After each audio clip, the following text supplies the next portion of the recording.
Oh, here, I'll send them.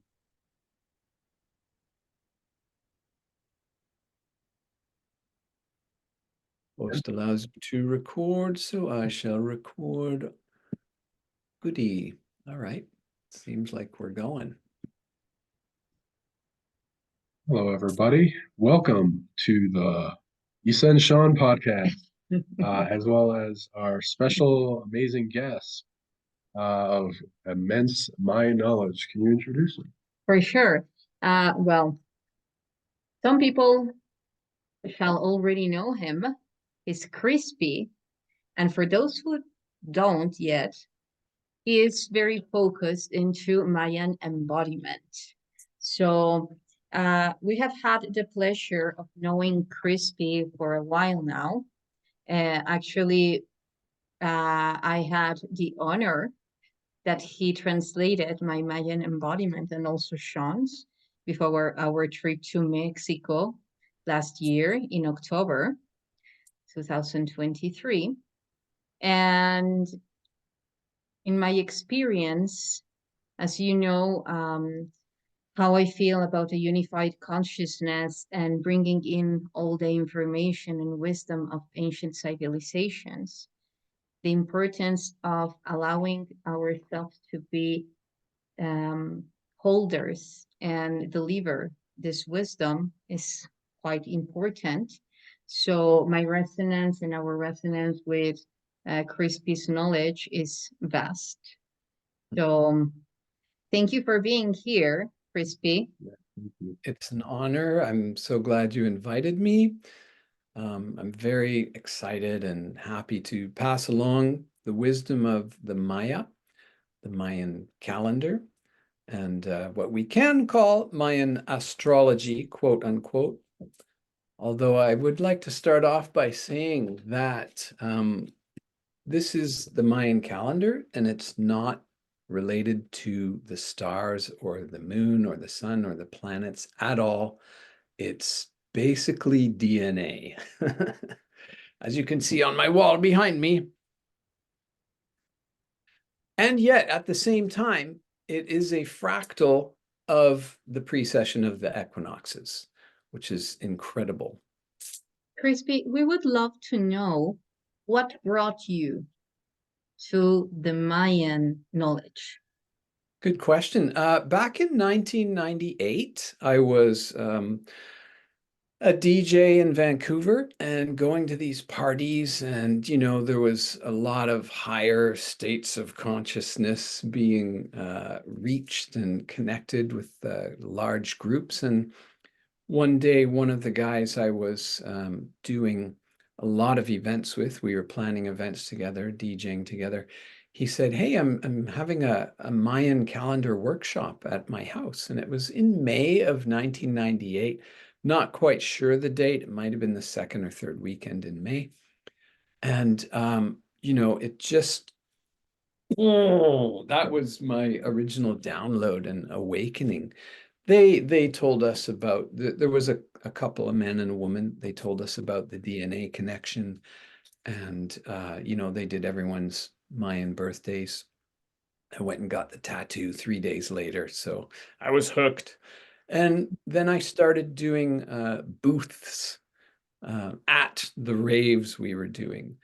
And then around middle of 1999, there was this sort of, I don't know if you guys remember back then, it was 25 years ago, but there was sort of this meme about Y2K, the 1999 New Year's Eve switching into the year 2000, there would be this whole computer and banking glitch where none of the systems would be able to handle the 2000 because they'd all been programmed for 99 digit, not 2004 digits. So I kind of took that opportunity to sell everything I owned and go to Mexico. And my girlfriend and I, on August 31st, we left Vancouver. We went to the Burning Man. I DJ'd a lot there and did a lot of Mayan astrology for people. And then we continued down the coast. And I was standing on the Pyramid of the Sun and the Pyramid of the Moon at Teotihuacan for fall equinox that year, 1999. We spent about 7 months in Mexico, going to many, I think it was 13. I don't quite remember. Our camera was stolen. We were actually robbed 4 times in those 6 months, 7 months. And we smashed our car on a rock, like destroyed our car 6 months and 1 day after we entered Mexico. And You I know know that what day was it in the Mayan calendar? don't actually. I haven't worked that out, but I know it was 1 day past the insurance on our car. So that's how I know that. Okay. But we spent times at Palenque. I was there for winter solstice 1999, and I did a ceremony. And you know, the long count calendar, which is very famous, the 2012 date, December 21st, 2012. I was there 13 years before on that day. And it was interesting too, because I did a ceremony and got promptly kicked out by the guards. And the funny thing was that day, my girlfriend and I, we snuck in the back. There's a way to get into the pyramids at Palenque if you hike up this stream. And we'd actually taken some magic mushrooms, and we were nice and high and spent the day. And then, you know, it was getting around 4 o'clock, and the sun was starting to set. So I did my ceremony, and they came up to us and get out of here. And they made us leave through the front door, of course. And the whole front entranceway, which we hadn't seen, was a nativity scene. Full size, life size. There's a life size Joseph and a life size Mary and some lambs and 3 wise men and little baby Jesus. And I was like, what the bleep? It was so hilarious, you know, the Catholic overlay. And I'm so glad I didn't see that before I went in, because I would have been so all day. I would have been like, ah. But the ceremony was completed. And then 3 months later, I did a small ceremony at spring equinox at Chichen Itza, but there was about 40,000 other people, so I didn't get kicked out.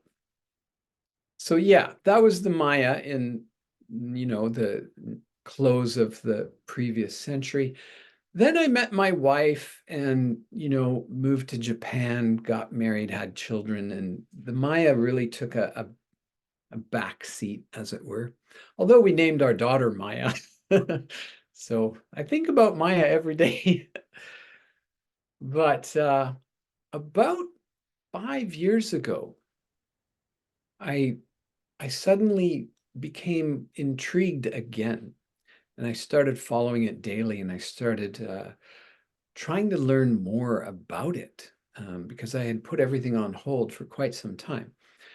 And I was reading one book, and there was a meditation regarding your there's a perspective called the Mayan Cross, and it shows your 4, I call them guides, you in the center, your 4 guides here.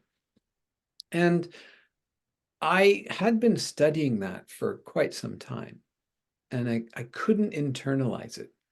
I couldn't memorize it. I couldn't figure out, if someone told me their Mayan birthday, there was no way I could guess in my mind what their guide glyphs and tones were.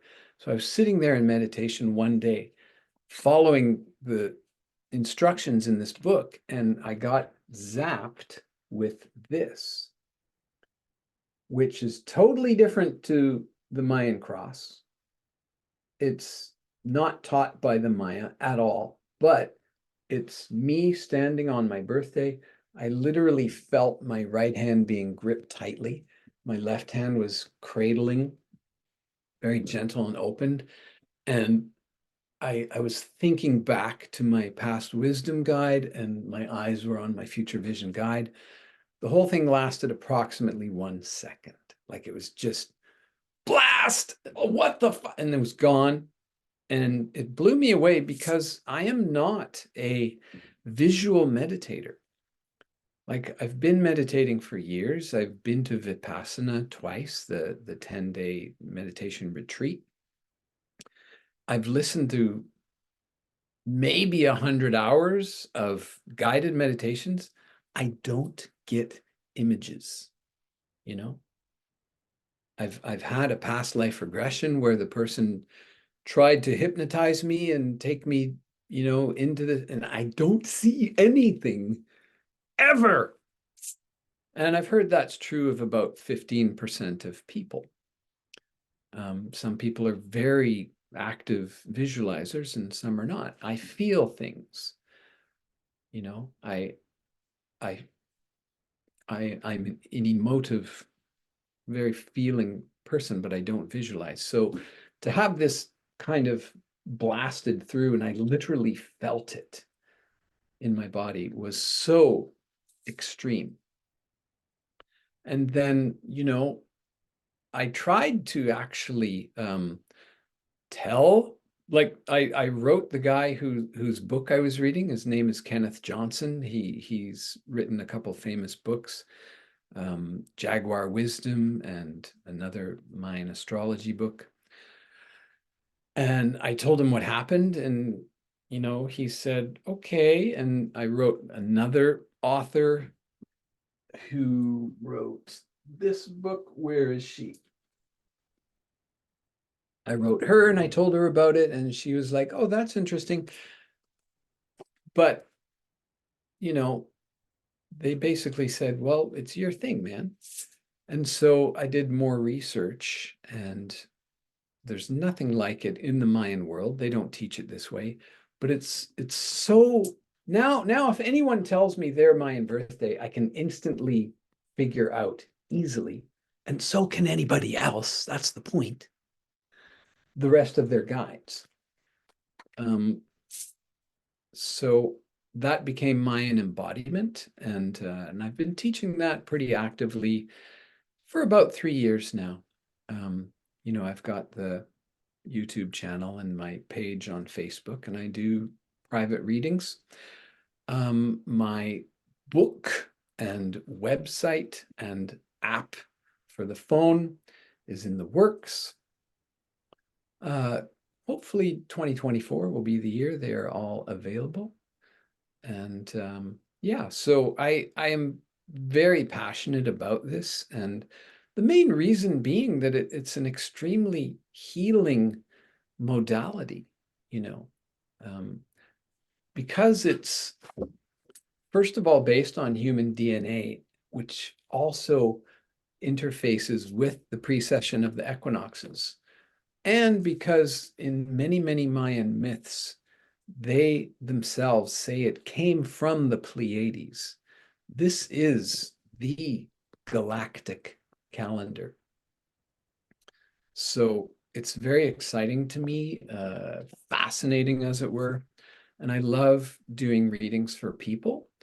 A lot of my videos are me doing a mini reading for, you know, famous people. And I do that because I do find it fascinating. And I want to fascinate other people. I want them to go, wow, you know. That's why I do the, you know, famous people Mayan birthdays. Any questions? Do you want to ask something? As I drink my That's beautiful how you got into visions to organizing a system that allows you to memorize everything better than most people. Yeah. I'm interested in, and you talked about this before the show, where it's not quite astrology, but it's also what are all the different words you'd apply to it to make it more accurate based on your bringing it together? Right. Well, I did a reading for a woman who's a rather famous Pleiadian channeler. Her name is Ava Marquez. And about a week after I did her reading, she texted me. She's like, oh my God, Crispy, I had this vision as I was waking up. And she told me all the whole story. And she was surrounded by Mayan elders saying that my work is, you know, valid and real, and my book will be helpful and successful. And she, I believe, told me it was called, or I could call it Soul Cartography. So the map of the soul, or the plan of the soul, not the map of the soul, but where your soul's going, like what your soul came here to do in this lifetime. So, you know, the Maya, of course, believe in reincarnation. They have a deep and rich mythology around the, you know, death as being an entry, a doorway into Shibalba. I'm not sure if you guys are familiar with that. And then how basically the 9 lords of death are there to play games with us and to test us, absolutely. And, you know, if we have sort of our wits about us, and if we have faith in our life, having the life we just lived, we can easily transcend and come back to life in another body. So, you know, I think one of the most debilitating beliefs in the Western ideology, and by that I include basic Christianity, Catholicism, Judaism, and you know, Islam, is that we have this one life, and then when you die, it's the big judgment, and it's either eternity in heaven or eternity in hell. And that's just like such a horrible framework for reality. So reincarnation, you know, being, I think, in most indigenous cultures, is like this freeing perspective that I'm here right now to improve my karma.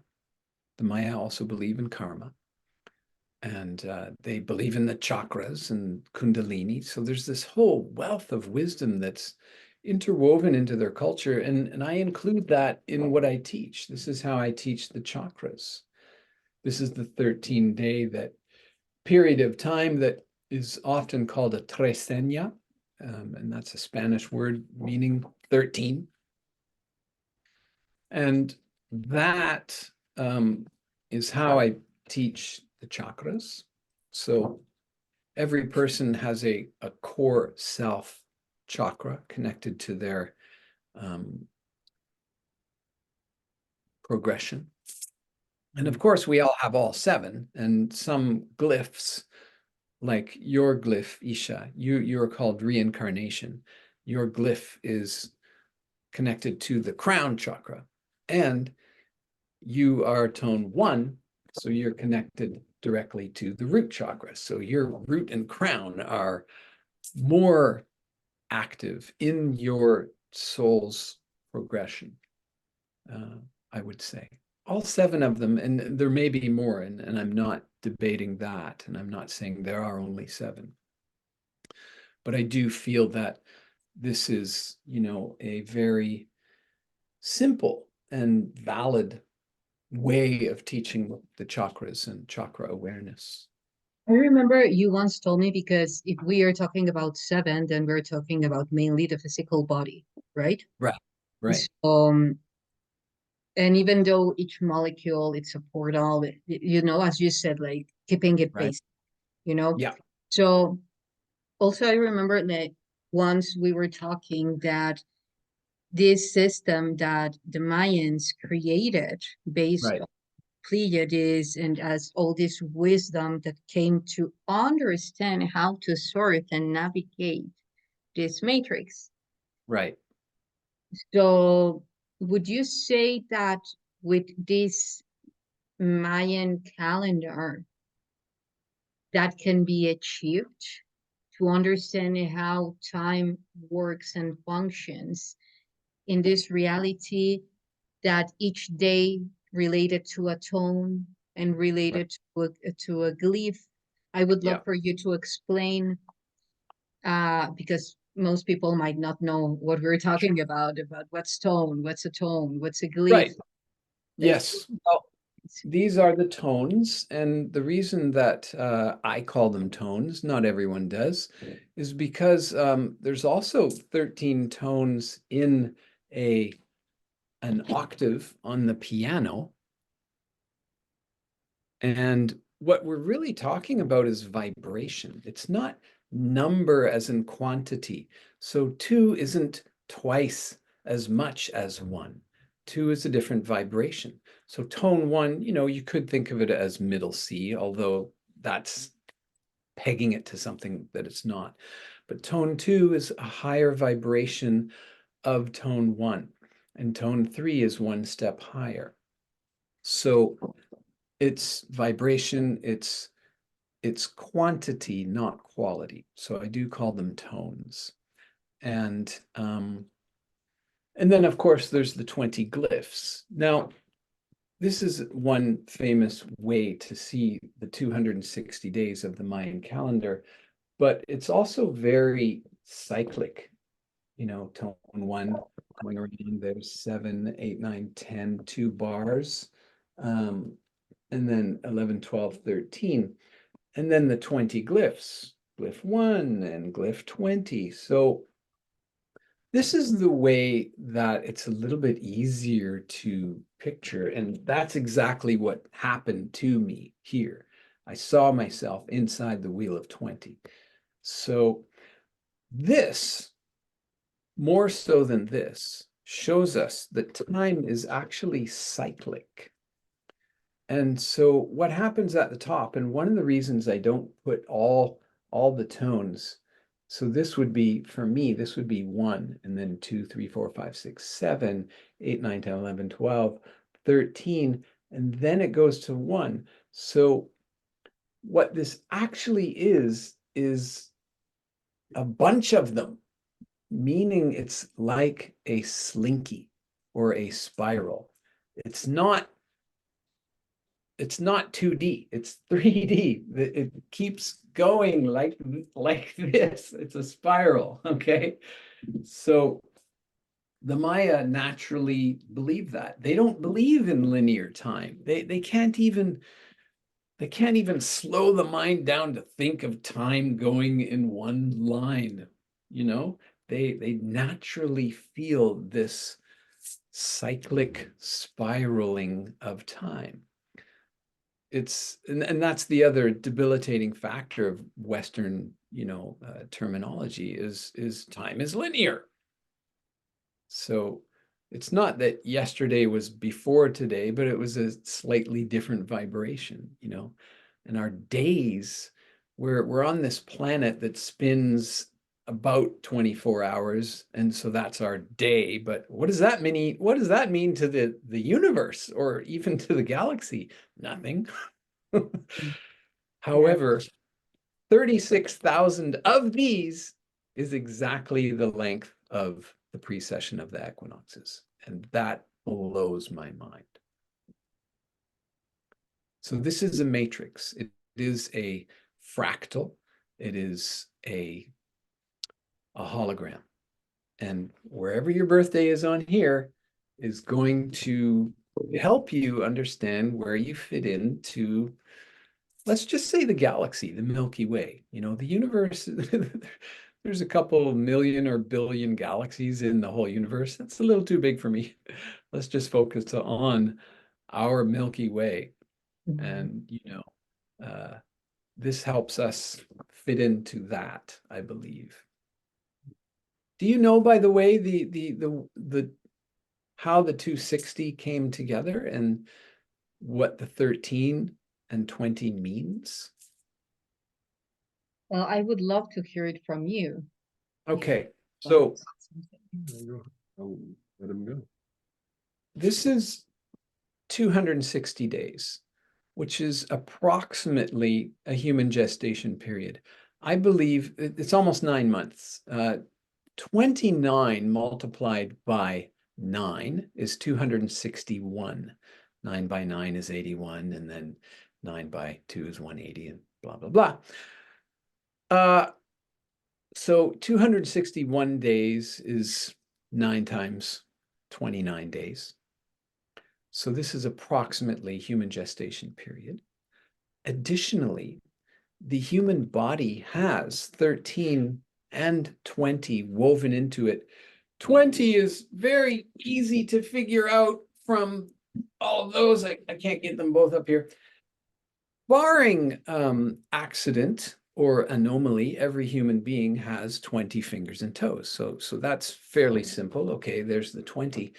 But the 13, we have a little bit harder time conceptualizing. However, it's also in our DNA.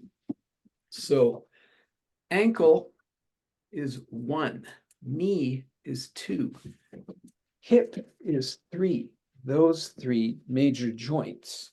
Shoulder 4, 5, 6 on the wrist, 7 on the neck, and another 3 and another 3. So this is actually the human body. Here's my head, and here's my arms, and there's my legs, and sometimes I put my hands like this. Woo! All right. 7th column is the central column. It's open. When I teach my students is, you take in food, and the food goes through, and the food comes out your central column, which is true, you know, I'm not making this up.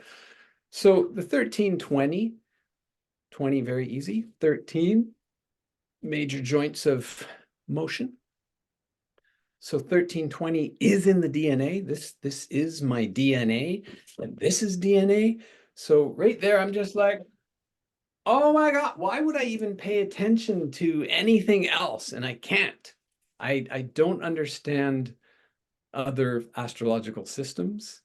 For me, the whole debate of the 13th, the 13th constellation, and then there's sidereal versus tropical. The whole thing, I'm just like, I can't even focus on it, because I'm like, look at this.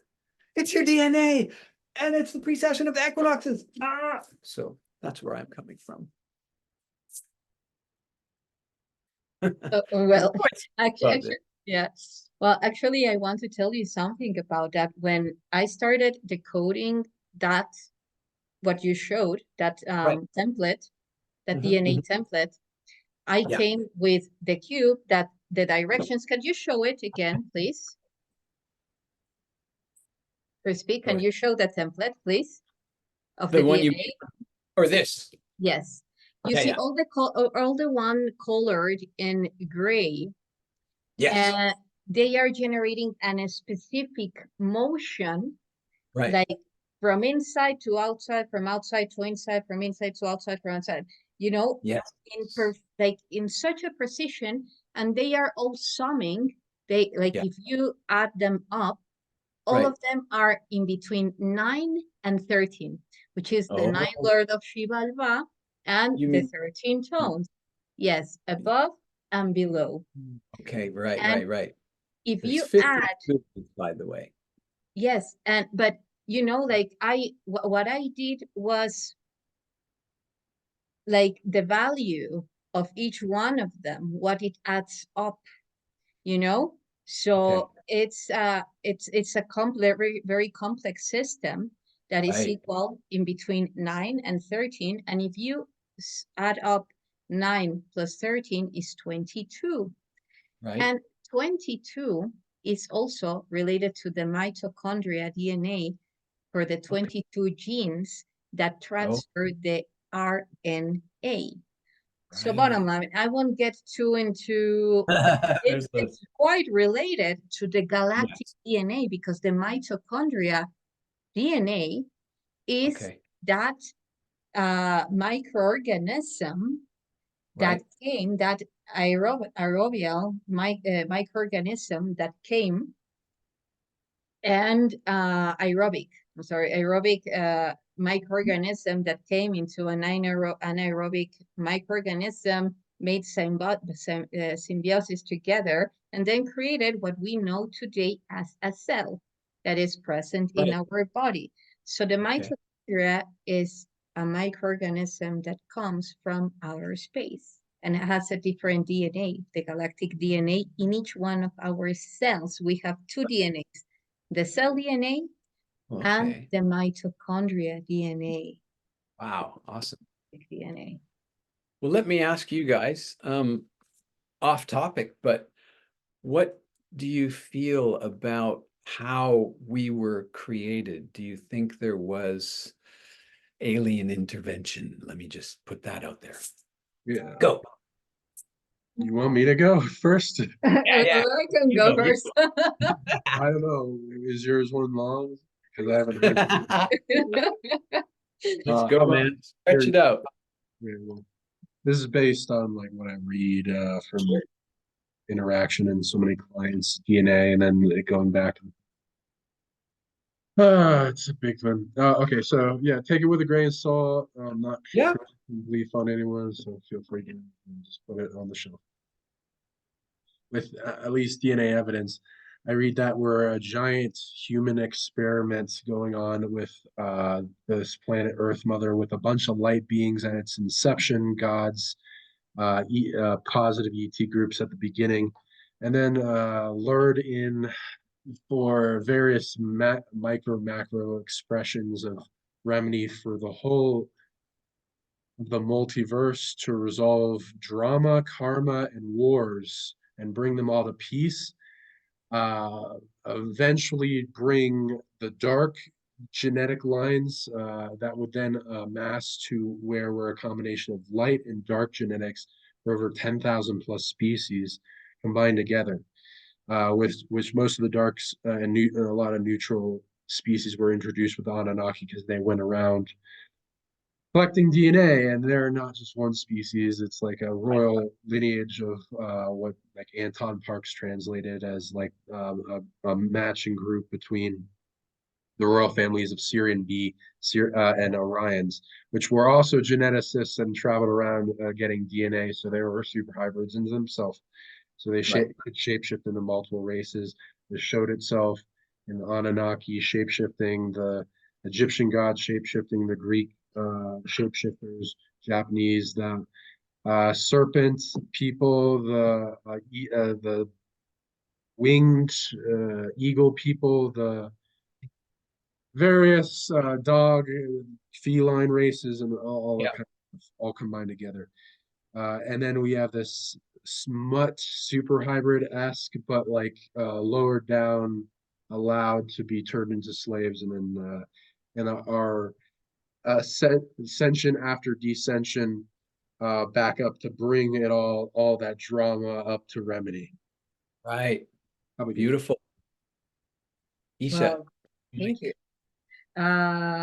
Well, in relation to what Sean was mentioning about all these species, for me, it's very important to say that, for instance, all the glyphs that now Nahuales and the species that also the Egyptian, like, like Yes. photos, like it's very easy to rely on humans' creativity, Okay. like to say, yeah, they got one night very creative, and then they start to relate all their mythos based on their creativity, their imagination. Sure.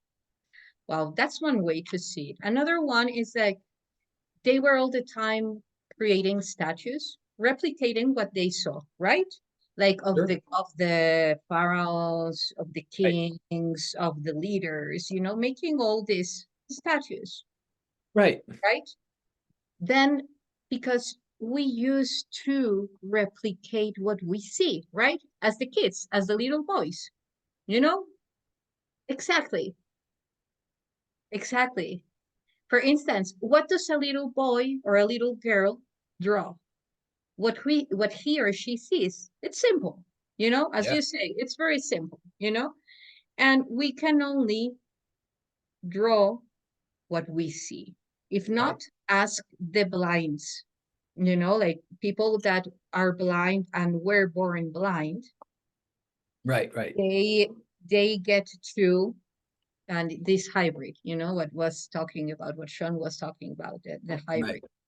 Right. You know, Okay. like Bird people. the blind, the people who is blind from their, ever since they, like when they were Right. born blind, they get to draw in geometries. Okay. That's what they see. That's what they Wow. feel. That's what they perceive.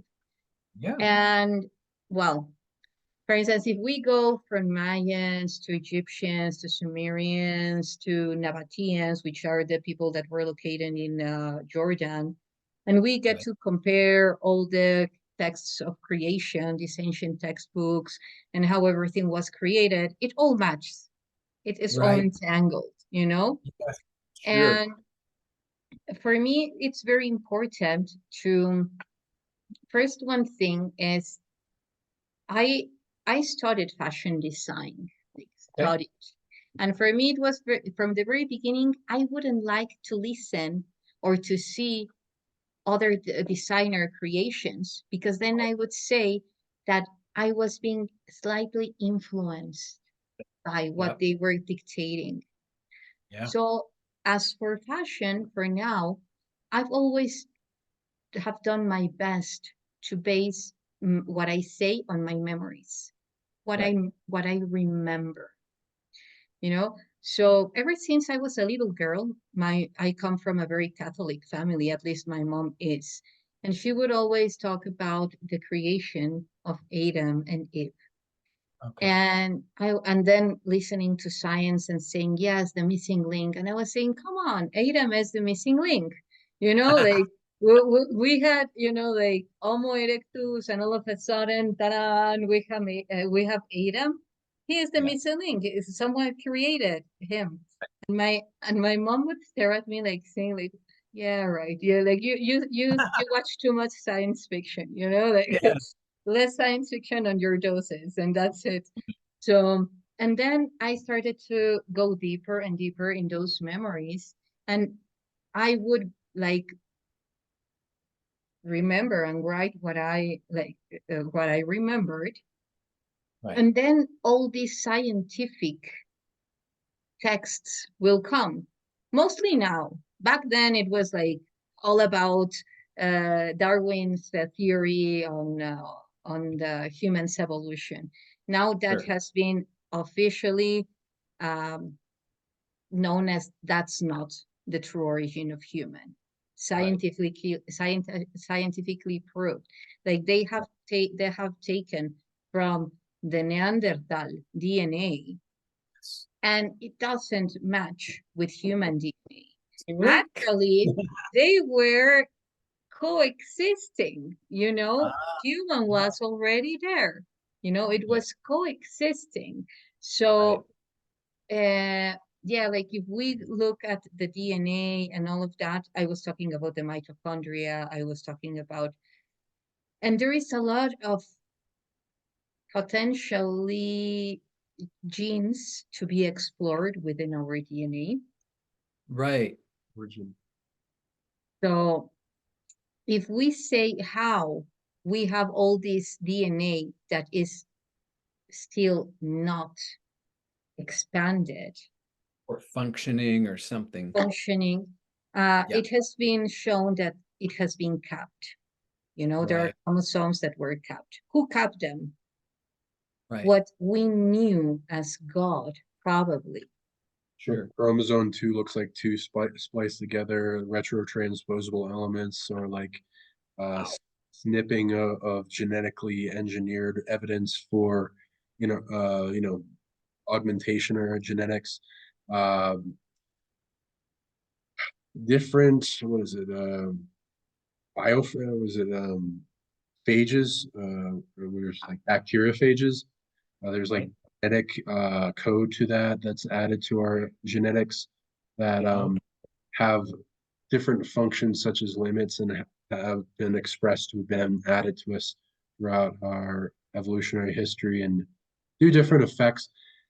At least with what I tune into it, a lot of it is like a farmer um, herding their cattle. okay. We see it nowadays. We are cloning. Right. We are trying to get babies from a pot, you Yeah. know, and by we, I say humanity, you know, Right. like, so we are replicating continuously, you know, it's cycles. Those are cycles. So from there, we could have inferred that that's possible. You know, if it happened once, it will happen twice unless Right. you become aware of. So this is the breaking point, and I believe that we come as that human race comes definitely from a manipulation, Right. genetic manipulation of galactic species that came to Earth Right. to try to amplify their capabilities of evolution. Right. And now we are embodying as those galactic beings in human bodies Right. to try to make it better, Yeah. to do something about. We're Well, I love. definitely a natural species that was here, and Sure. then they added stuff. Continue. Yes. Go speak. I love your perspective on it, Sean, that the whole thing is about bringing peace and harmony. You know, I think there's a lot of truth to what we're calling the Orion Wars, and you know, our generation has been, I would say, force fed or perhaps spoon fed. Some of us have eaten it up like Cheerios every morning. The whole reality of Star Wars, you know, and Star Trek is a little bit less war oriented, but you know, we've come to understand that the whole universe is alive and there's creatures everywhere and they've been here or are still here, and we might be ascending to where we will go out to other young planets, as it were. So, you know, I love that whole perspective. Um, at the same time, I don't know if I'll ever leave this planet. Am I ever going to get on a ship and go somewhere? I don't know. I'm maybe not. All I do know is I am here in this body.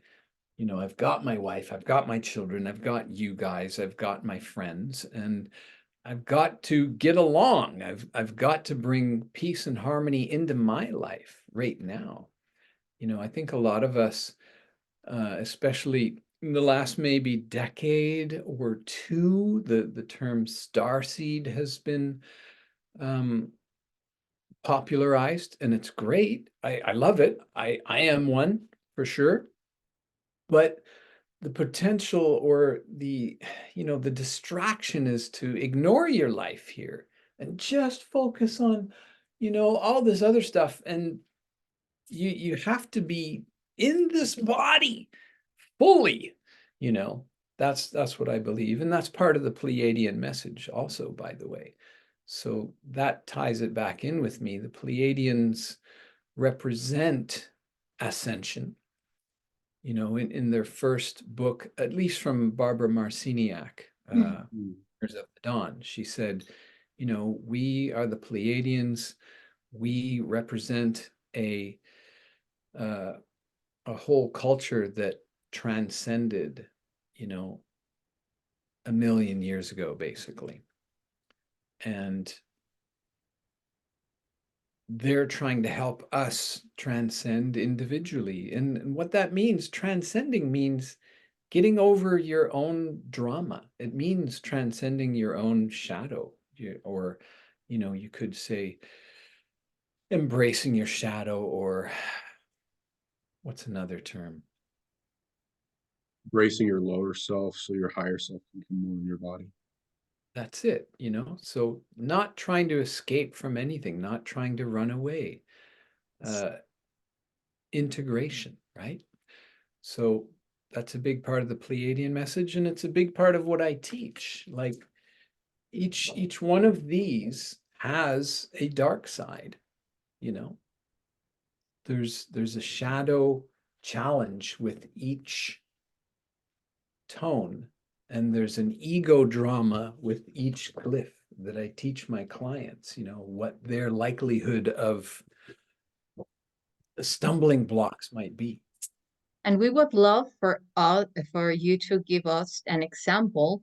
Before, I would like to add to what you said about the importance of bringing all of that here, like embodying this reality. When Quetzalcoatl gave the corn seeds, you know, speaking about seeds, you know, he brought those seeds for us to nourish from that information and harvest it here in Earth. Yes, indeed. That's deeply interwoven into the Mayan mythology as well. In the Popol Vuh, you know, they say that the creators made us from corn, and they taught us how to plant corn and taught us how to worship. And, you know, so in a way, the Maya, through the corn harvest, and this is another rather cool thing. Some corn, not all corn, takes 260 days to harvest.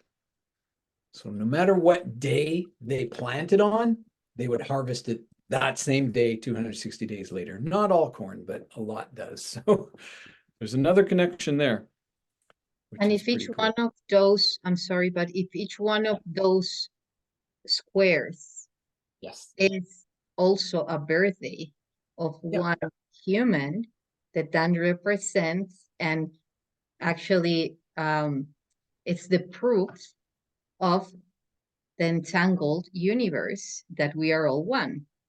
Indeed. Because they are all present in the DNA. In your we all together make up human DNA. There's a huge amount of inclusion. And, you know, the Mayan phrase, in lakesh alakin, I believe the best translation for that is, I am you, you are me, we are one Godsciousness. That's what I teach my clients. I don't use the word God because that's so heavily attached to all these other, you know, attachments. So I use Godsciousness because it's not a being. It's not an old guy with a beard on a throne. But yeah, so we are one, and we are gods. We are the creators. We are the source. Yes, we are. Okay, so shall we? Yeah, one of the things I love to do is teach my clients, first of all, their own Mayan birthday, but then how that relates to other people. So I have made a PowerPoint for you two today, which I would love to share. Please. And I will share my screen. And here it is. Let's go into the first slide. First, I'll talk about my wife and I. You know, I had known my wife for about 15 years. You know, we'd been married for about 13 years, and we had our dramas and our, you know, challenges, absolutely.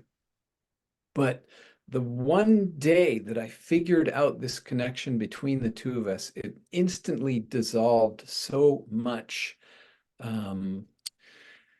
of my own blockages with her. And let me explain what that is.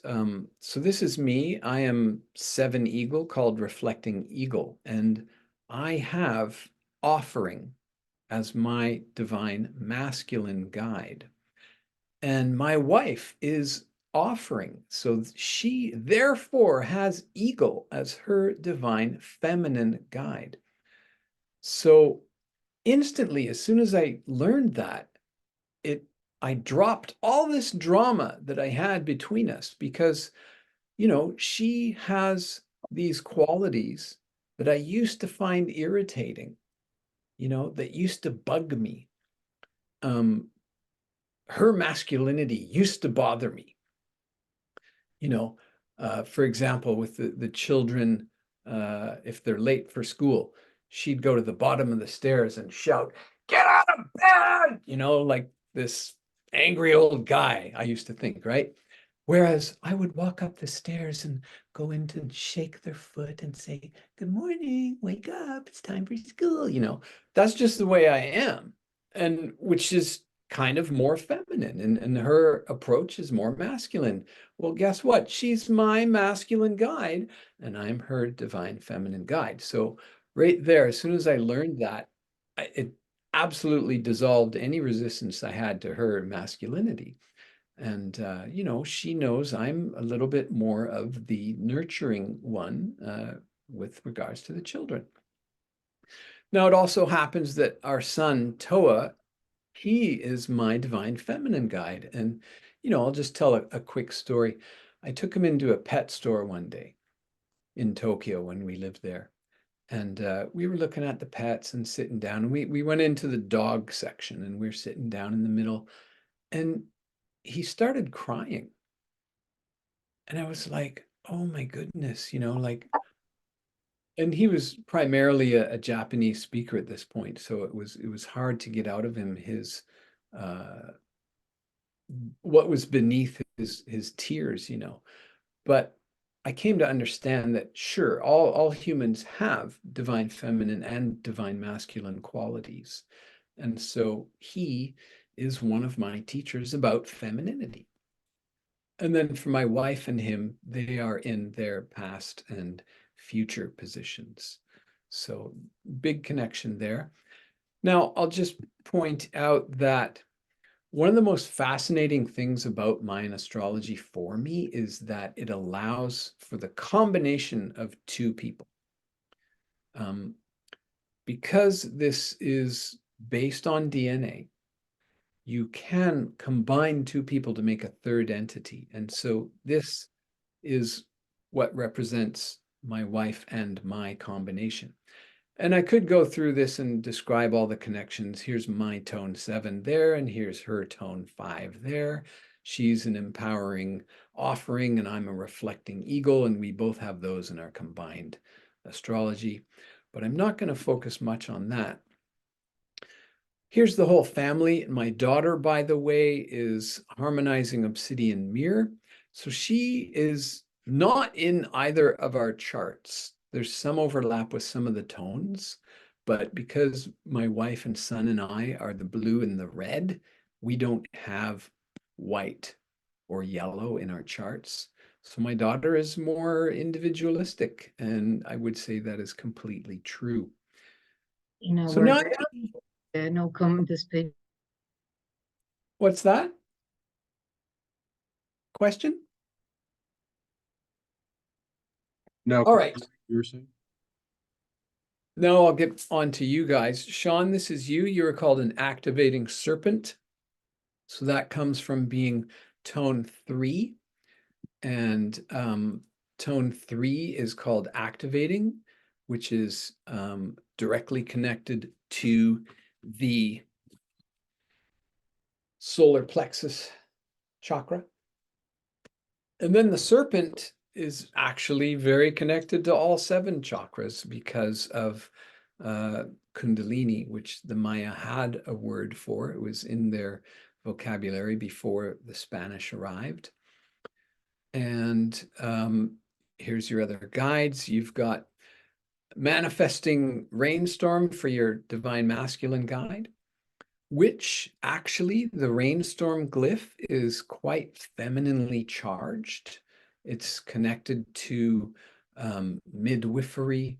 It's connected to what you would call a death doula, and all the feminine roles in the Mayan society. And then tone 10 is manifesting. It's the 2 hands working together, making deals, holding hands, you know, it's partnership, and it's very solid, very stable. So that's your outer self. Lovely. Yeah, that makes a lot of sense. We just recently, her dad said that it's been having quite a drought in Mexico. So we're like, oh, let's figure out why. Because I've always been quite good at making it rain.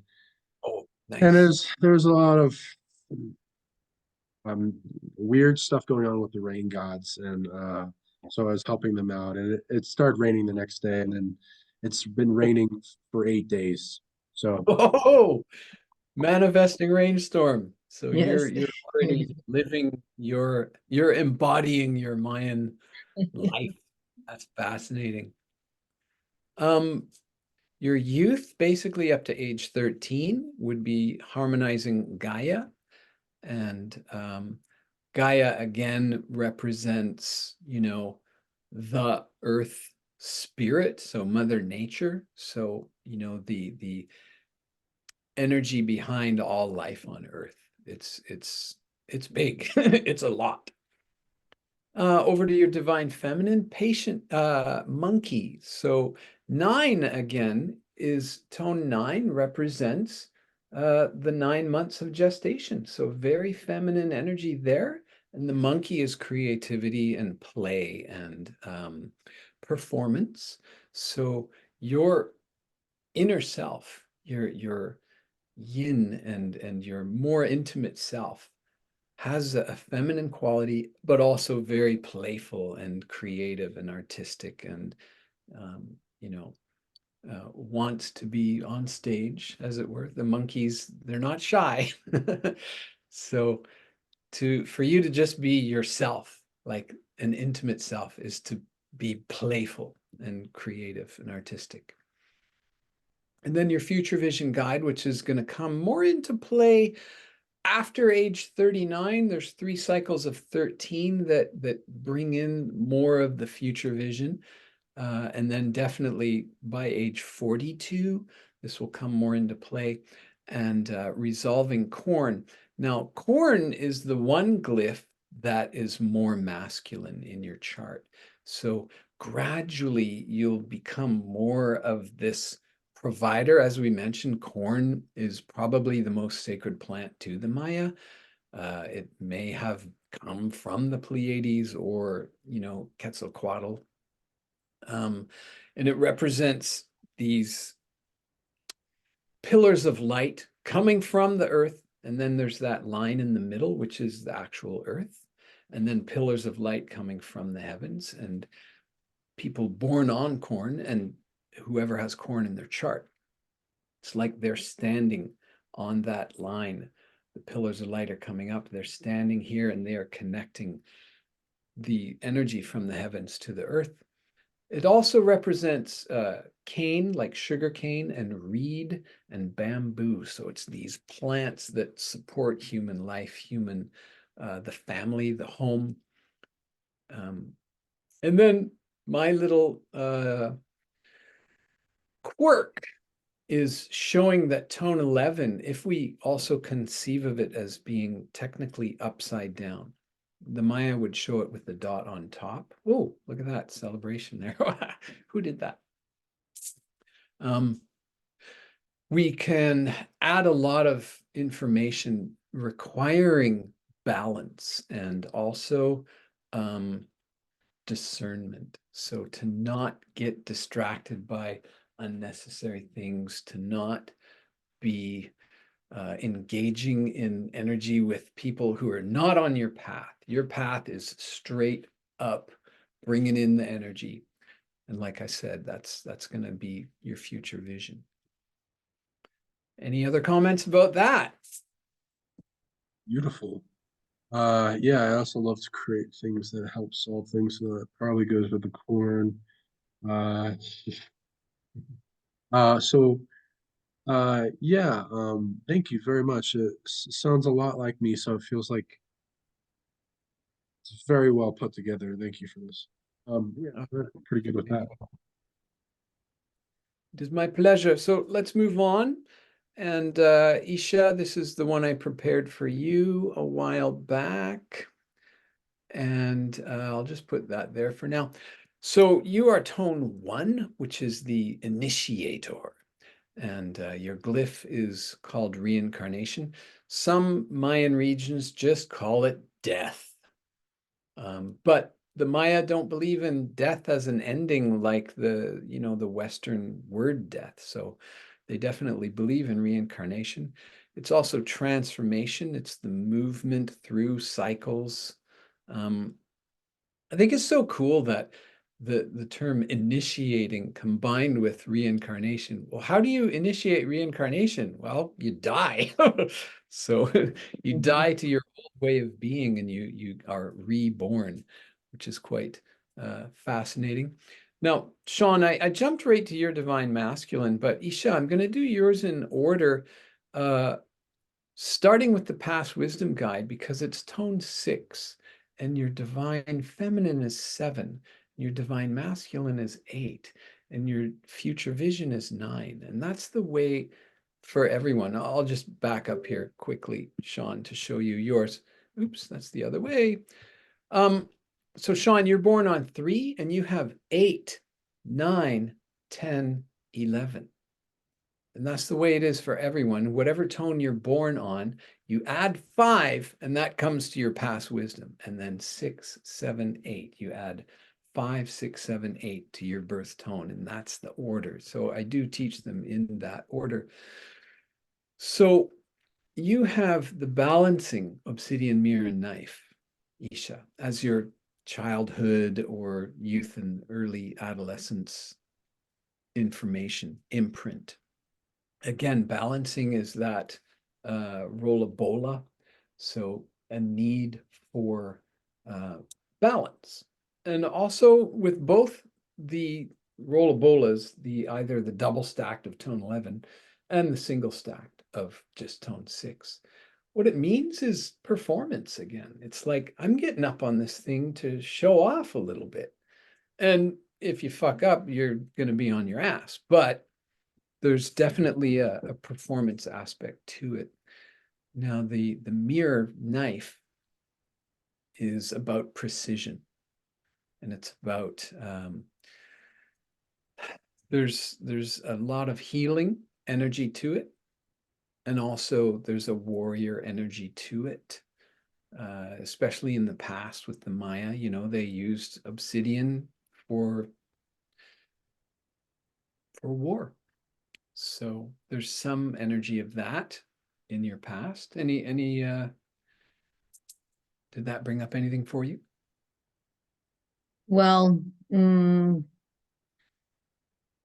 it is very interesting because I have always had a lot of connection literally with the obsidian, you know, like the rock, the obsidian.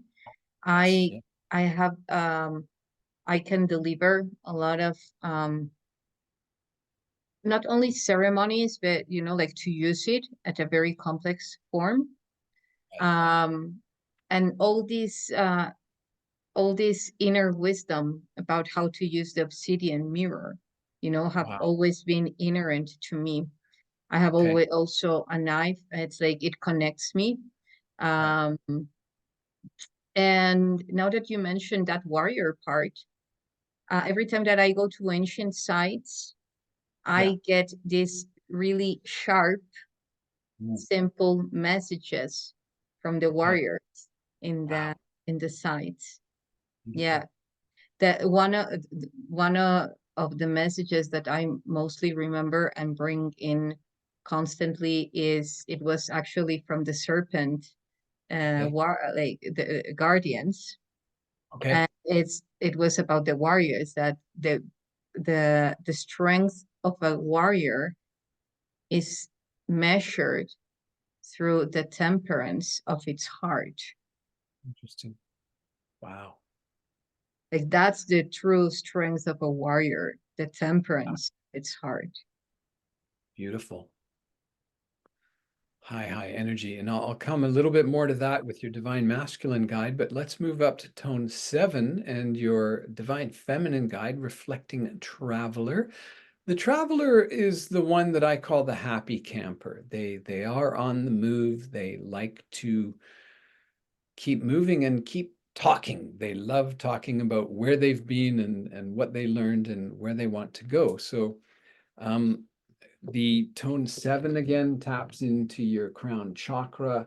So your divine feminine, you're just being naturally intimate, is this sunny, bright, traveling, you know, you want to share your wisdom, which is, I think, very true. I think you are very, very much in your divine feminine all the time. Any comment there? Well, for sure. You know, like we were just talking about our next trip, you know, and the possibility and hopefully for you to join us. So yeah, for me, I am passionate about expanding and receiving, because Okay. it's a both way interaction from the codes of the places of these ancient and sacred sites, because Yes. it's a lovely way to remember. It's a lovely way to remember and to access to those seeds that we ourselves planted some moment in other bodies and in other lifetimes. Yes, indeed. All right, so now let's get back to the warrior a little bit. Going over to your divine masculine, we're going into the Mayan birthday of HUNUH, the king of Palenque, who maybe some people don't know, but he was the king for 68 years of Lakamha, which later became called Palenque by the Spanish. But he was born into war. His father was murdered in war when he was about 3, I believe. And this is, I think he was born in the year 612. I would have to quickly do a check. So around the year 600 of Common Era. So about 1200 years ago. 1400 years ago, sorry. And he and his mother fled the city as refugees to escape, you know, being slaughtered, as it were. He later came back when about 5 years later, at the age of 8, he and his mother came back to Lakamha, which is Palenque. And she assumed kingship, as it were, leadership of the city. And then he, HUNUH, was made the king when he was 12 years old. There was still war happening from the serpent tribes. Neighboring cities were trying to take over. And he went into battle many times. And I'm not sure at what age, but he restored peace to the region, made peace with the serpent people. They respected his city and they stayed in their territory. And he stayed the king until he died at age 80. And what you can see behind your empowerment circle here is the Temple of Inscriptions where he was buried. And that's where I did my ceremony in 1999. And boy, oh boy, would I ever love to be there with you two and a whole bunch of travelers. Oh my goodness.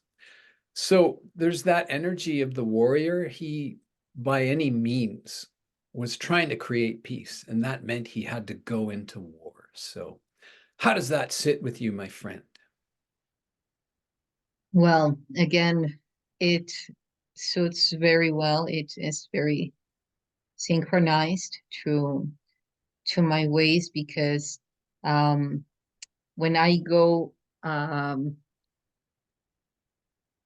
like all this part of reincarnation and starting, you know, it involves like huge amounts of inner peace, you know, Yeah. and then using all that force to derive the energy into a very specific target or a very specific point. And, you know, one of the things that tuning into him that I admire and that you know, is that capability of bringing all all that knowledge, Right. and for it to be now so Yeah. you know. So, and I believe that that's a quality that of how, you know, knowing how to use your strength and your force, you know, like through that inner and then going, like fully going, what you were mentioning. He likes Right. to have conversations with strangers that develop with the question, do you believe in reincarnation? Oh, yeah. Wow. Yeah. Going directly to the ball. Yeah. Basically, are we going to have a conversation or no? If you say no, I'm just like, come on, I'm out of here. Yeah. Yeah. And I also do it that, you know, innerly, you know, like straight to the point, and then which is really nice. Yeah. It's helped me out. Okay, let's move on to your future vision guide, which Sean shares that tone 9 being representing of the birthing process, the 9 months of gestation. And you are with the jaguar shaman, the patient jaguar shaman. So again, definitely age 42, could be starting age 39, but it's there your whole life, you know. It comes more into play, certainly from 42 to 52. And some Mayan astrologers say that you become this glyph and tone. I don't say that. I say you always will be initiating reincarnation, but definitely your future vision guide pulls more energy in as we get older because we clear up the dramas of the male and female, and we hopefully have gotten over our challenges of our childhood, you know. If we don't, if we're in drama with the childhood energies or with the male and female thing, we can't really become our future vision self anyway.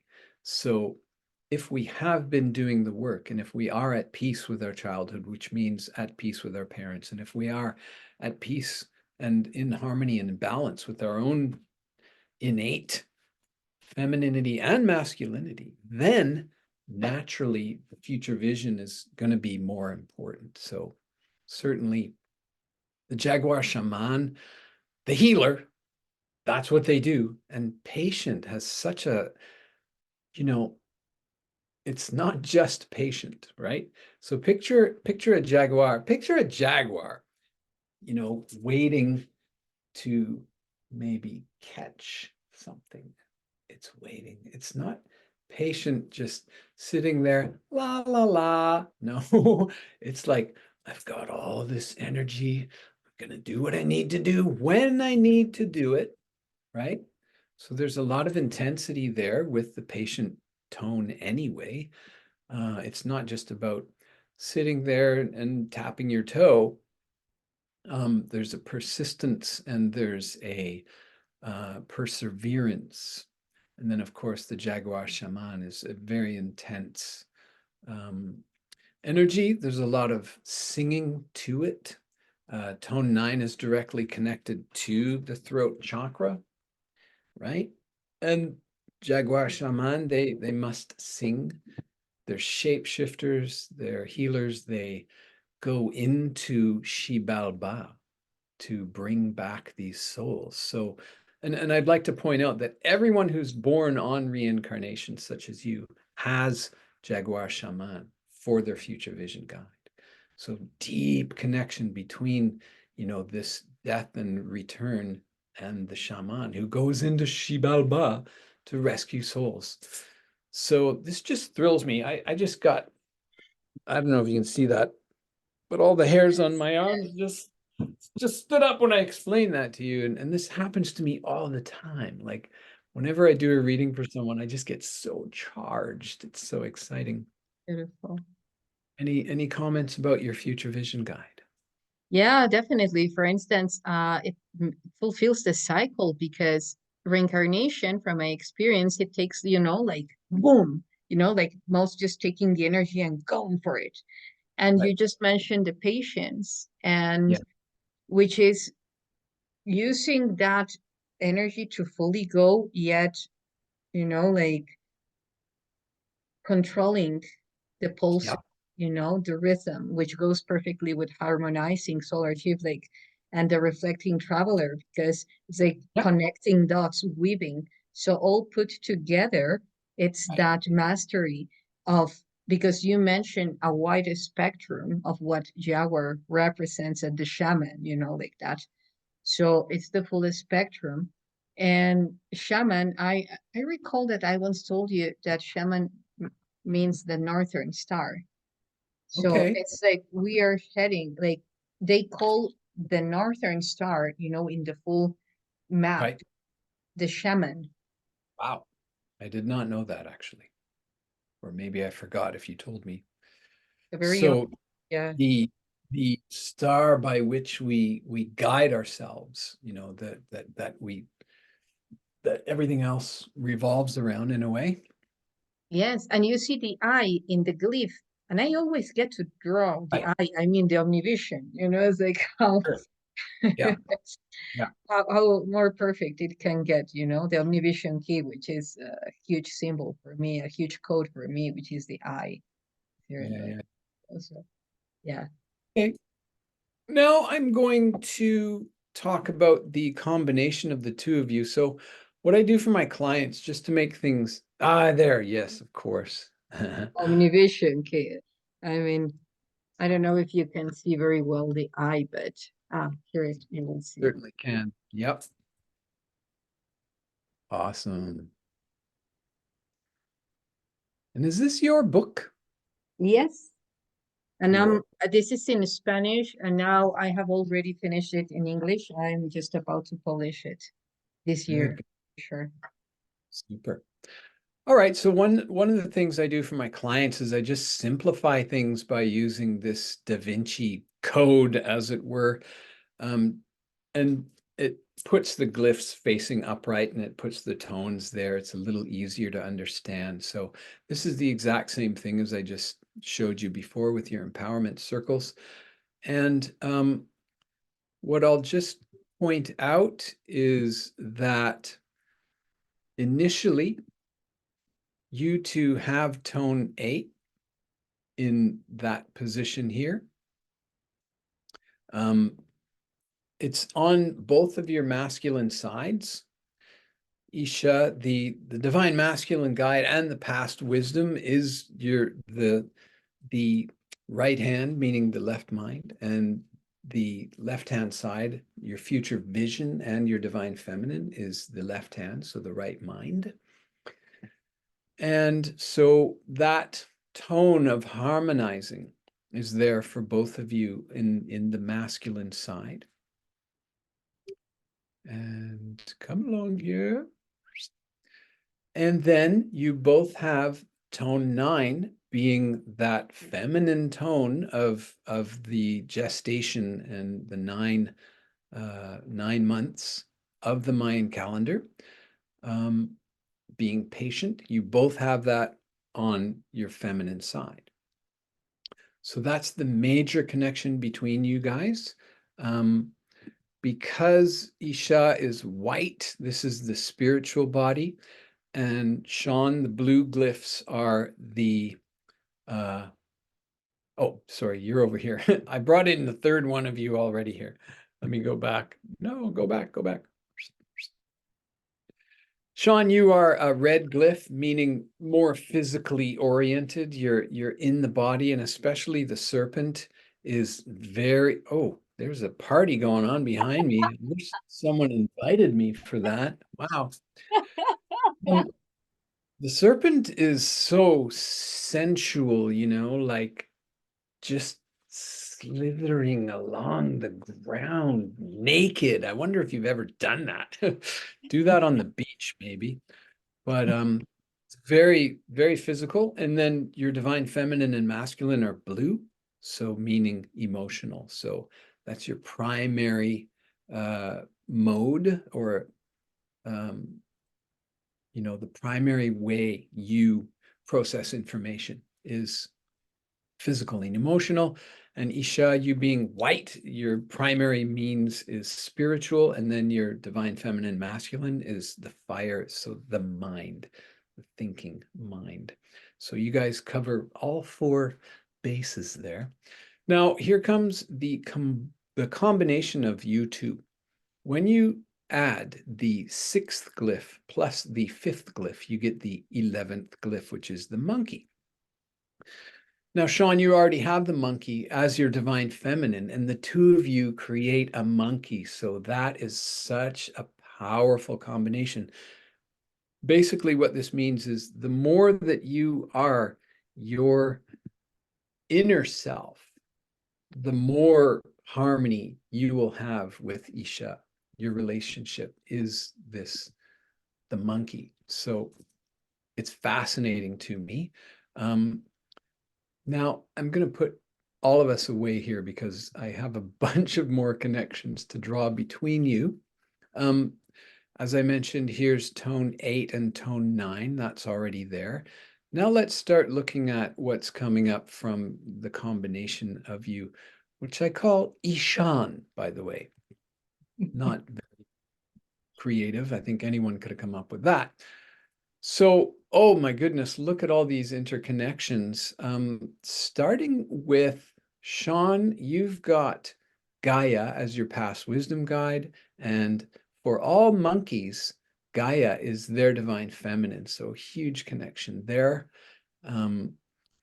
Here's the rainstorm. Look at that, is your divine masculine guide, Sean, and it's the future vision guide of all monkeys. We've got tone 9 here for stabilizing monkey. I forgot to mention tone 4 is called stabilizing. So the two of you combine. Tone 1 plus tone 3 simply makes 4, called stabilizing.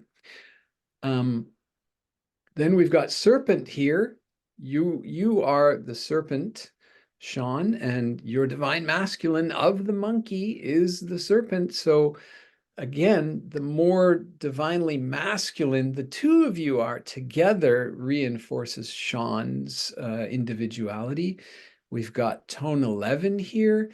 So as I was saying with tone 11, this is for performance. It's also for mastery. It also demands balance. So the two of you acting together in your divine masculinity is for performance and balance and sensuality. You know, there's the chakras are there, the physical intimacy is there. Very powerful connection. Tone 9, as I mentioned, is right here in Sean, and also the past of the stabilizing past is tone 9. And then we've got tone 10, which is Sean's manifesting rainstorm, is also the divine feminine combination of you two. So huge amount of interconnections between the two of you. And, you know, here's your empowerment circle back to, you know, the inside the middle of the spiral. And you can see all of those terms for each of the glyph and tone combinations right there. So that's basically the whole PowerPoint. And I'll go back to our regular screen. Of course, when I do this for clients, you know, it ends up being a 3-hour Zoom just to explain all those things. And there's a long document with all of the terminology and everything. But is there anything did that bring up anything for you all right now? Yes, a lot. I'm still, you know, like what the things that from all the information that you shared with us, because I will go through the video again, of course. It's like how together, like individually and together, we complete all the tones, you know, the 4 colors. Yeah, the 4 colors, the 4 Yes, bodies. 4 bodies. And like how together it's beautiful. It's like creating such a melody in between the tone, the tones and the glyphs. And Yes. it's like all of the glyphs are the ones that Sean already has, except for one. Right. And for me, that Dusk. would, Dusk is the only one that's not in there. which one? Dusk. Dusk. Yeah, that's the only one that's not in Sean's chart. So there's a huge amount of connection. And like what most of the ones that he had on one side, by being together, they come on the other side. So it's like full Right. completion when it comes together. And for me, integrating a whole, Yeah. aspect of those. Right. And yeah, I will tune into more of that, but it's beautiful. It's so interesting. And yeah, I do want to Well, say I'll send you the PowerPoint with these yes, images please. that'll help you.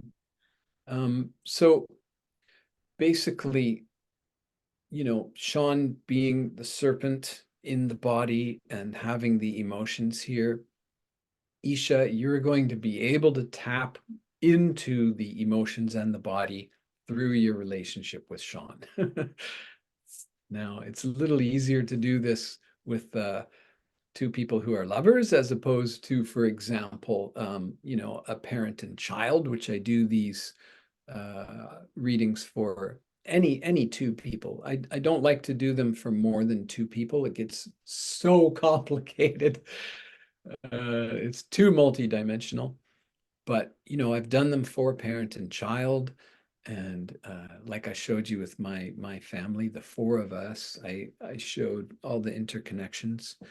Basically, what this perspective allows us is to see things from a new lens, and I would say a higher perspective. I call this soul cartography, and it's like how we navigate our life, our map, what we're going to do and when, and it's just showing so much interconnection between any two people that to me, I know it's what I'm here to do on Earth. I'm here to help people make tighter interconnections between, their loved ones. And it's thrilling to me to be able to provide that for people. Yeah, I wanted to ask some questions for the fans to get intrigued about reading on the soul cartography thing. Yeah. Uh, like for couples, for instance, how Right. were you able? Well, you can tell me whatever you want, as well as if you don't know, that's fine. Yeah. I tune into that there are uh, at least potentials. You might already answered this, so hey, wonderful. For the ability to read aspects for how loves can express more love, and then shown in the chart for how they are doing and their compatibility.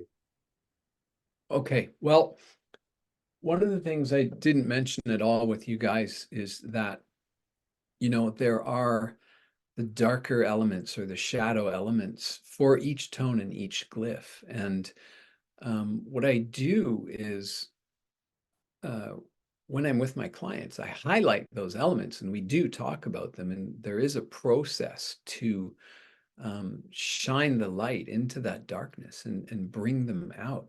And my understanding of human psychology is the only thing that keeps people apart is their own shadow of, their own past. Basically, the shadow is from, you know, either what we brought through from a past life or what things that happened to us in childhood and we haven't overcome them. We haven't forgiven them, to be very blunt. So what I like to highlight is the potentials that just come from this system. Now, there's no way to look at your birthday on here and find out the trauma that would have happened to you, but there are propensities and likelihoods, irrespective of what anything happened to a person growing up. So, I help people find those things and like I said, shine the light on them and heal those problems. Once we heal the problems, we can form a much closer relationship with anyone, with everyone, really. You know, it's only our traumas that keep us sitting back away from people at all. And when we've healed those, we can approach anyone with, you know, authenticity. So I help people become more authentic. That's what I feel. I'm not sure if that answered your question. Just wondering, how does it spell out some of the journey that the two individuals might be in for? Right. Okay. Good question. There we need to be a little bit flexible when we look at, for example, you know, past wisdom guide. It's not your first 13 years of life anymore. It might be your prior relationships you two had with other people, right? So we need to be a little bit flexible about the terminology. It could also be the day you met. Like if you know the date, you can look at the Mayan date on that day. Like I happen to know I met my wife April 7th, 2001, and that was empowering seed. She is empowering offering, and together we make understanding seed. So, you know, there's a little bit of an undeniable connection there. So if you two know the date that you actually physically met the first time, it could also be online. I don't know. It's up to you, but you can check the Mayan calendar for that day, and it will add information to the formation of your relationship. So a little bit of flexibility, you know, more so than here. Here, your past wisdom guide, that's pretty much established as to being either your past life energy, your karma you brought through, or what you learned in the first 13 years of life in general, right? From your parents, from your grandparents, also from other cultures. Then your divine feminine, divine masculine, that's pretty clear. Now, with regards to two people, their divine feminine is going to be their most intimate connection. All right. So, what we look at is person A, person B, how they relate to the divine feminine of the third entity, right? It's complex. There's a lot going on. It's not simple addition. It's multiplication and division and integers, and you know, it's fun though. And again, like I said, there's a dark side of each glyph and tone. We can look at the dark side of the divine feminine, and that might bring out what's blocking, you know, and especially if there is a tone connection or a glyph connection. If someone, the same way I can find an issue with your core self. So I'm 7 eagle.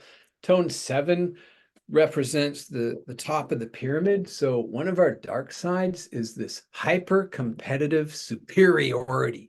We just feel like we are the best. We're up here, and you know, like that's my dark side, and I'm very guilty of that occasionally. All right, I haven't totally overcome it.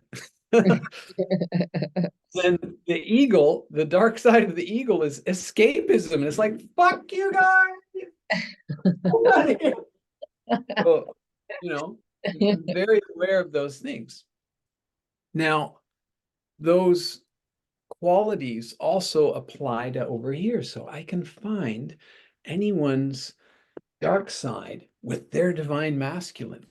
What's stopping you from embodying your divine masculine? If we look at the issues for, you know, for me, it's tone 1.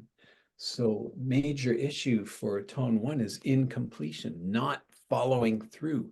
We're great at starting, but then it's like, oh God, you know.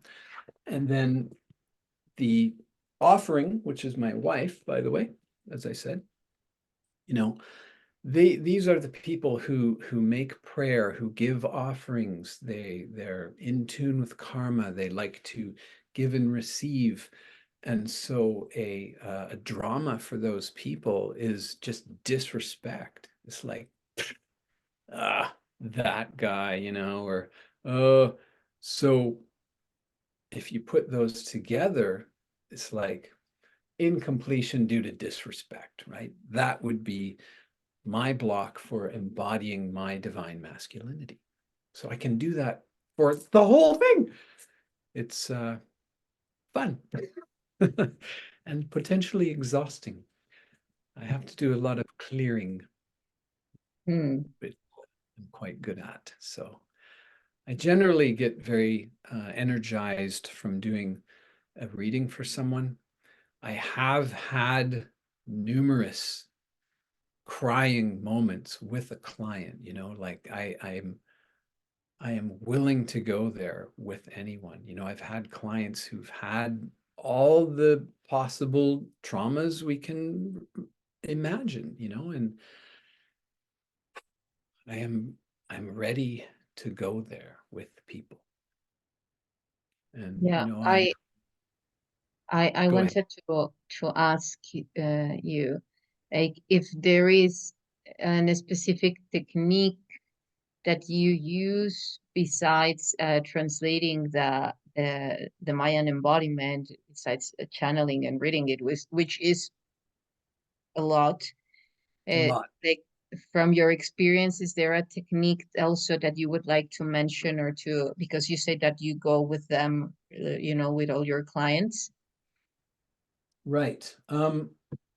I have a very specific forgiveness ritual that I do with my clients, and it's based on an experience that happened to me at my second Vipassana, which is a 10-day silent meditation retreat. And I went into it with a lot of my unhealed traumas that were right at the surface. You know, I was living in Tokyo. I was drinking alcohol every single day.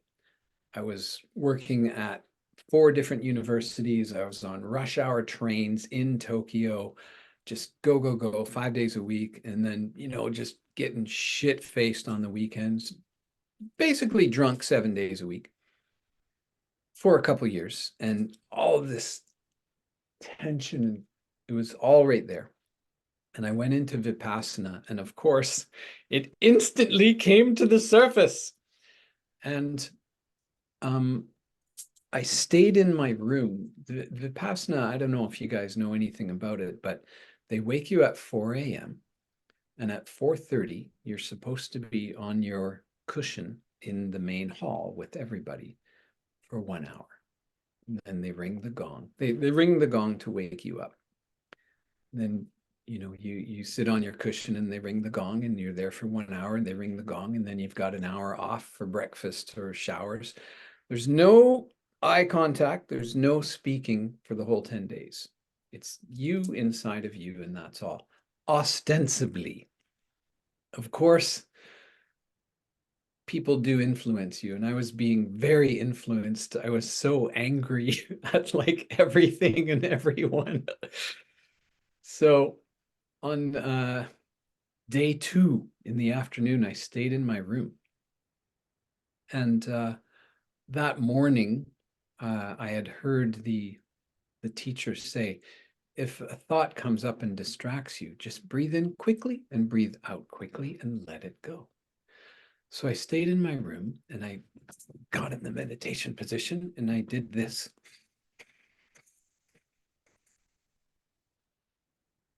For a long time.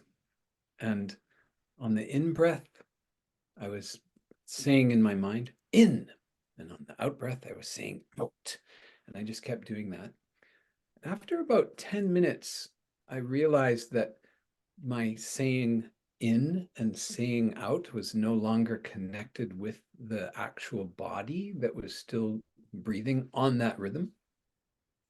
And that's when I broke through to the observer perspective. I developed the third mind, the third perspective. So the body was doing its thing, the mind was saying in, out, and then I suddenly became aware, oh, I am not the mind that's thinking in out, and I am not the body that's doing the breathing. And I thought, great, continue. So I kept doing that. I started getting a lot of pain in the fingers and in the toes, and the pain was creeping up the legs and creeping up the arms, and I just kept going. And after a while, the mind stopped saying in, out, and there was this open. It was the first time I'd not thought in my whole life, but the observer perspective said, keep going. So I kept doing it, and the pain was coming in, and it all converged on my heart. And then it broke open my heart. And all of the hatred and anger and shame and guilt and blame and fear, it all came up and washed over me. I'm sobbing, heaving, crying, seeing every shitty thing I've ever done. Seeing every shitty thing everyone has ever done to me. And it was so overwhelming that I decided I had totally ruined this life, and the only way out was to kill myself. And I decided I knew how to do it. The very instant I made that decision, I heard, forgive. And it was shouted into every cell of my body from a voice I had never heard. All right. And so I fell down onto my cot and just blown away by the whole experience. First of all, having ripped open my ego. It wasn't really my heart, it was my ego, my shadow, and all the shit came out. So that was enormous. And I decided to kill myself. And then I heard this voice saying, forgive. And I fell onto my cot, and my mother's face came into my mind. And I heard these 4 phrases. Thank you for all the good. I'm sorry for all the bad. I forgive you for all the bad you've caused me, and I love you. Now, I did not think of those phrases. That's not Crispy saying, what would you do in this situation? All right. So then mother's face dissolves, father's face comes in, same 4 phrases. Thank you for all the good you've given me. I'm so sorry for all the bad that I've given you. I completely forgive you for all the bad you've given me, and I love you. And then my brother and my other brother. And then I realized, like, holy fuck, like so beyond anything I could ever imagine. And, you know, it was the first real spiritual experience I've ever had. And that was August 13th, 2017, which happens to be tone 10. So manifesting of the glyph called Wise One. And the first key word of this glyph is forgiveness. So that happened to me on Manifesting Forgiveness Day, which I only found out a couple of years later because I hadn't had this vision yet. This came to me after I had that. So essentially, that's what I teach my clients, is that 4-step process of forgiveness. And I made up, I can show it if you want. I made up a contract. Can I pop that up on screen for you? Sure. Okay. Now, again, this has nothing to do with the Maya whatsoever. It, you know, although it did happen on manifesting forgiveness where are you? Here you go. Okay, so this is the contract I give to my clients. All right. So clearing karmic contract. This is a formal and official clearing of any and all spiritually binding karmic contracts between myself, and you would write your name there, and whomever you need to clear that with. And then here's the 4 phrases. I honestly thank you for all the lessons, the dark ones and the light ones that you taught me. So I expanded on my experience a little bit. I sincerely apologize for any pain and or suffering that you experienced due to my actions or inactions. I unconditionally forgive you for any pain and or suffering I experienced due to your actions or inactions. I unconditionally love you and set you free from any obligation to me. And I recommend that people print this out and then burn it. And I recommend that they be standing outside barefoot on the ground. Upon burning this paper, our karmic contract is clear, balanced, and over. We are hereby free from any obligation to each other, and yet we may renew our relationship without any karma. And then signed by yourself. Cool. So that's part of my package that I give to everyone who I do a Mayan embodiment reading for. It's kind of, like I said, it's not really Mayan at all, but because it did happen to me on that day of manifesting forgiveness, I include it. I also give it away for free to anyone who, I notice on Facebook is expressing discomfort with, anything. Beautiful. Thank you so much for sharing that. That's going to help You're people. welcome. For people don't understand forgiveness. They don't even know the purpose or the power it has. If for those that don't understand it, it's essentially you rising above, like the opposite of forgiveness is holding a grudge and holding on to the discomfort and wounds that somebody is having over you or yourself, and just holding on to it and not knowing what to do with it. So it's unresolved. So forgiveness is to resolve, to rise above, to not have those things have power over them anymore. And it's a form of detachment, which is one of the pathways to enlightenment in Buddhism and Hinduism, many other places. As we let go of all the finite and the illusion and the Maya and the external, that as we go deep within, we become our greatest realized self. Yeah. I'm really, really glad and impressed to hear you have such a strong knowledge about this. Have you experienced your own type of forgiveness? Yeah, I can feel that. And for those out there that are abuse victims Right. and people that have entered a state where they don't think they can forgive, the very thing that you're unable to do is your salvation, because you are letting go of that thing's or that person's ability to affect you anymore. Whether a lot of abuse victims, I feel like they're still entangled with me, they're still dumping their negative energy. They pretty much are. You have to forgive yourself, forgive them, not for them but for you to overcome them, as well as it's how you rise beyond uh, suffering, Yes, exactly. And because you are them. right. And the doctrine of reincarnation enters into that completely.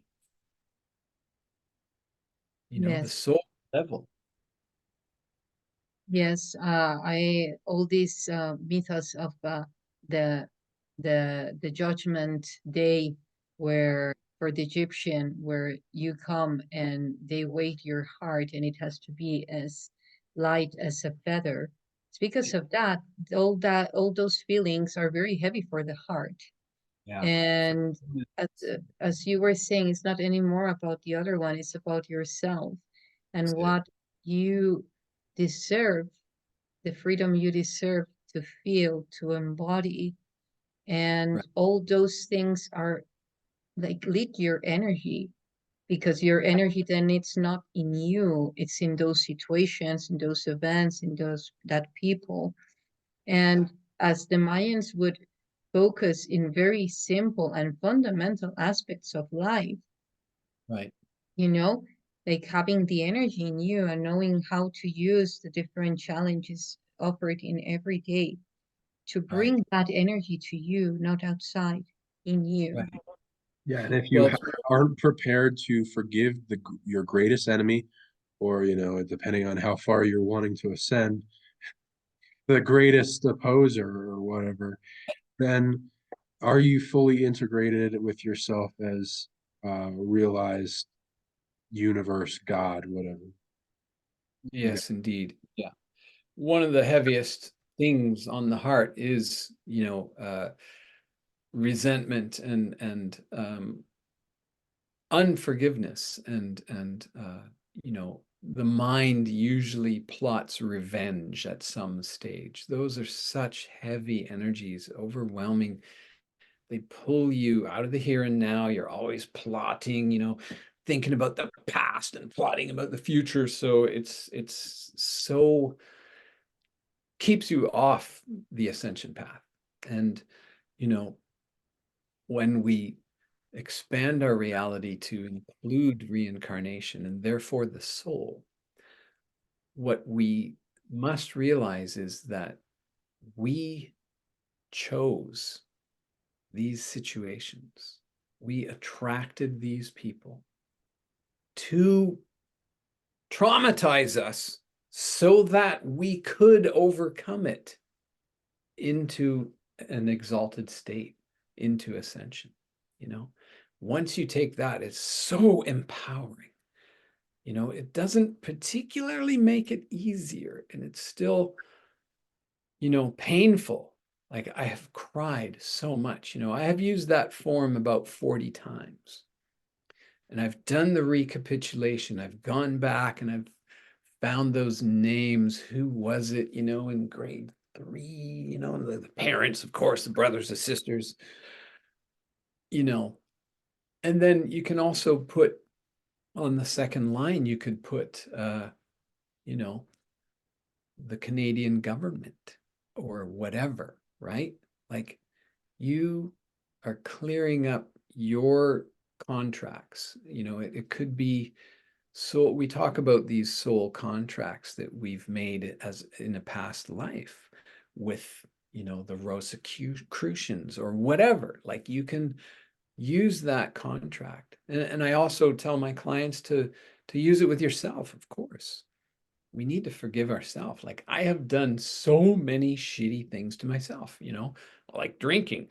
Now I don't drink at all. I quit alcohol. I never say never, but I like, why would I drink again? Oh my God, like, I just have no intention of ever drinking alcohol again because it was so associated with my escapism and self-hatred, right? So, on the top line, I used my left hand and I printed my name. On the second line, I wrote my name as perfectly as I could to represent my soul, forgiving my shadow self. And on the bottom line, I signed it. The signature was my freely creative self signature. And I read that out and I burned it, like, I have forgiven myself for everything I did. And it just feels so good, That's why I give that out for free. Like, yes, it's included with my embodiment reading, but I also just, I've given that to so many people on Facebook, Thank you. And well, I don't know if you want to ask something, and also before going to where people can find you, now that you said about signing with one hand and with the other, it's like um, asking, like when you get to or anybody who's watching this transmission, this video, this podcast is if you ask why this happened to me, why, the answer will be given by the ego. Right. You want to know why your ego picked one event, you can ask why. If you ask what for, then Mhm. the reason will be given by your higher consciousness within you, which is the purpose.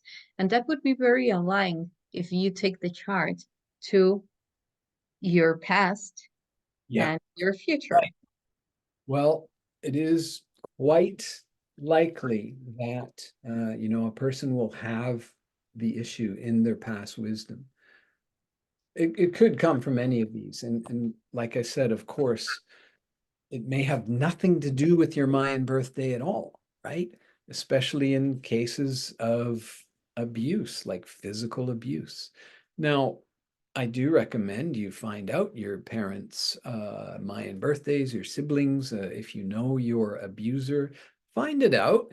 It helps put them on the map, as it were, and it helps inclusion. It helps realize, like, yes, that was a traumatic event, but we are all one, you know, in the past life perspective. Perhaps I was the offender, perhaps I was the torturer, I was the rapist, I was the murderer. Perhaps maybe we did that this time to balance things out.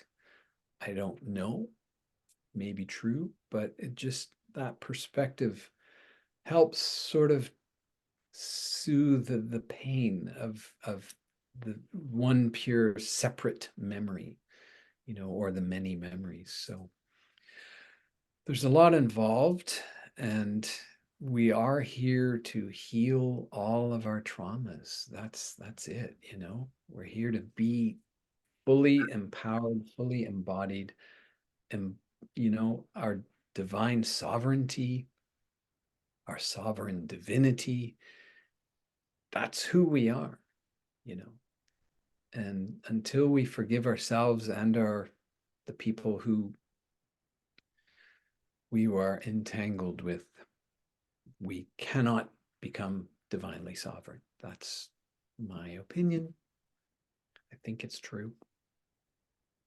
Read. How can people reach you and book a session from your interesting, rare, hard to find reading? Yeah, I am on Facebook. I have the page called Mayan Embodiment, and on YouTube, I've got Mayan Embodiment is Soul Cartography, and my email is mayan.embodiment.astrology@gmail.com. So I'm out there. I'm not too hard to find. Other social media platforms or YouTube or videos you do? Yeah, the YouTube channel has tons of videos. I've got Instagram as well. I think it's just called Mayan Embodiment. I kind of forget right now. But that's it. I don't do any other forms of SNS. Do you have any events coming up? No, I haven't done a group session, like, for example, you know, Mayan Embodiment Masterclass. I haven't done that yet. I really want to wait until the book is out and the website is up. Then it'll be the platform will be so accessible. Okay, so plans for the future, and book. You said book. Any other things like that? Well, there's actually, I believe it's going to be 3 books. I'm not sure yet. I definitely, the second one is in the pipeline. So, you know, it's a very involved book. It's big and it has a lot of graphics, and I want people to be able to do what I just did today. I want people to be able to do that. So it explains everything. And I haven't found the right publisher yet. Even just to do the layouts is quite complicated. So we're still working on that. But that's it. And then the same process is getting the website up. What kind of readings do you do? Just this, or like a lot of in the niche aspects of it? Right. The main thing I do is Mayan embodiment. I also do 2 types of tarot readings. One of them uses the Mayan pattern, that pattern of your core self, and then the 4 guides, and we we go through a reading based on the Mayan template. And then I do another layout that has nothing to do with the Mayan at all. And I've had some rather accurate experiences with those. I really like doing tarot as well. So yeah, Mayan embodiment and tarot readings. Wonderful. Tarot is so much easier. It's just like right here, you know, I set the camera up so they can see the cards and it's just in the moment. Mayan embodiment reading takes me about 4 hours, and then there's usually a 2-hour Zoom. So it's a lot. And I really feel there's a soul connection. Like I tell my clients, like once I do a reading for you, until I die, I will always respond to any question that you have. Maybe even after I don't know. Lovely. Valuable. How do they reach you, YssaH? Oh, well, my Facebook page, YssaH Ars Live, my YouTube channel, YssaH Arsate Livien, Omnivision that HUNUH,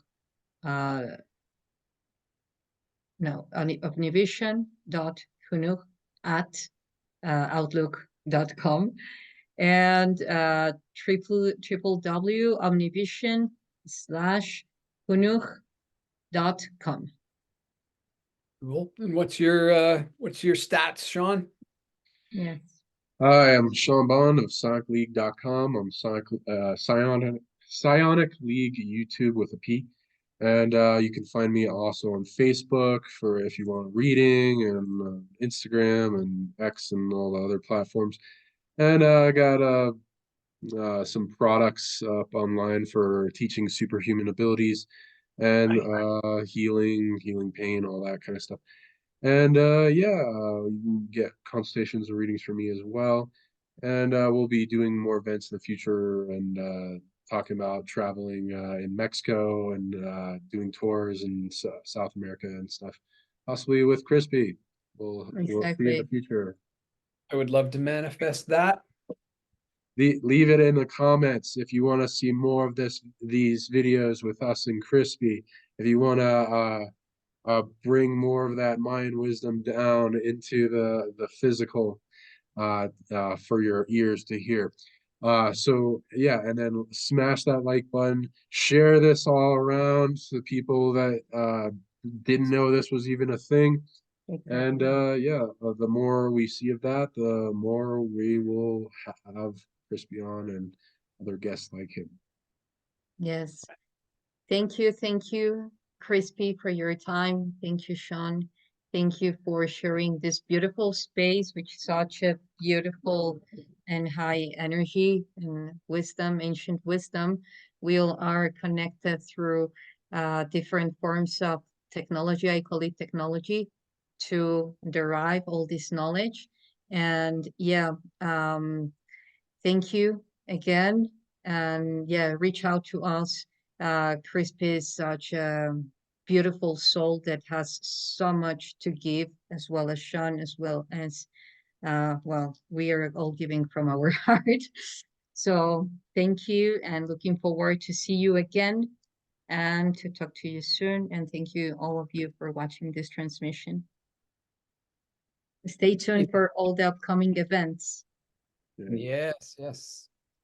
In Lakesh, Alakin Namaste. HUNUH. Good night, everybody.